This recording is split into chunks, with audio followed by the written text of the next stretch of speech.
ಯಾಕೆ ಹಾಡೋದನ್ನ ನಿಲ್ಲಿಸ್ಬಿಟ್ರಿ? ಹಾಡಿ, ನೀವು ತುಂಬ ಚೆನ್ನಾಗಿ ಹಾಡ್ತೀರಾ. ನನಗನ್ಸುತ್ತೆ ಇವರು ಮ್ಯೂಸಿಕ್ ಕಲ್ತಿದ್ದಾರೆ ಅಂತ.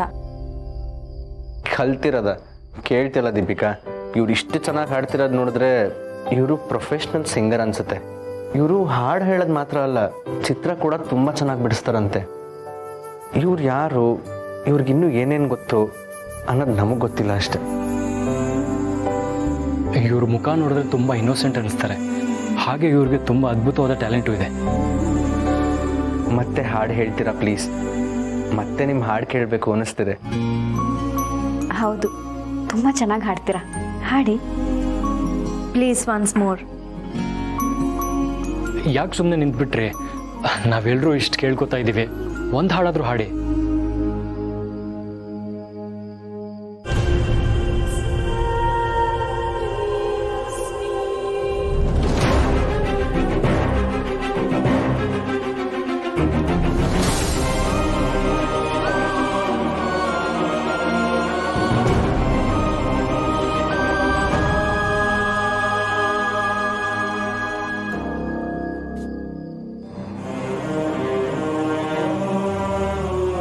ಯಾರು ಹಾಡು ಹೇಳಿದ್ದು?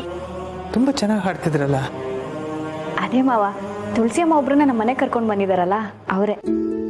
ಓ ಹೌದಾ? ನಿಜವಾಗ್ಲೂ ಇಷ್ಟು ಚೆನ್ನಾಗಿ ಹಾಡ್ತಾರಾ? ಕೇಳ್ತಿರಲ್ಲ ಮಾವ, ಅವ್ರು ಆಡೋದನ್ನ ಕೇಳಿ ನಾವೆಲ್ಲರೂ ಎದ್ದು ಬಂದ್ವಿ. ಆದರೆ ಅವ್ರು ನಮ್ಮನ್ನು ನೋಡ್ತಿದ್ದ ಹಾಗೆ ಆಡೋದನ್ನ ನಿಲ್ಲಿಸ್ಬಿಟ್ರು. ಓ ಪಾಪ, ಅವ್ರಿಗೆ ಮುಜುಗರ ಅನ್ಸುತ್ತೆ. ಅವ್ರು ಹಾಡುವಾಗ ನೀವು ಯಾರು ಡಿಸ್ಟರ್ಬ್ ಮಾಡಬೇಡಿ. ಹಾಡೋ ಕೋಗಿಲೆ ಯಾರು ಕೇಳಲಿ ಅಂತ ಹಾಡಲ್ಲ, ಅದಕ್ಕೆ ಹಾಡಬೇಕು ಅನ್ನಿಸ್ದಾಗ ಹಾಡ್ತಿರುತ್ತೆ. ಇವರು ಕೂಡ ಅದೇ ಥರ ಅನ್ಸುತ್ತೆ. ಇರ್ಬೋದೇನೋ, ಚೆನ್ನಾಗೇನೋ ಹಾಡ್ತಾರೆ, ಆದರೆ ಯಾರ ಹತ್ರನೂ ಮಾತಾಡಲ್ಲ. ಮಾವ, ತುಳಸಿ ಮಾವ ಬರಲಿಲ್ವಾ?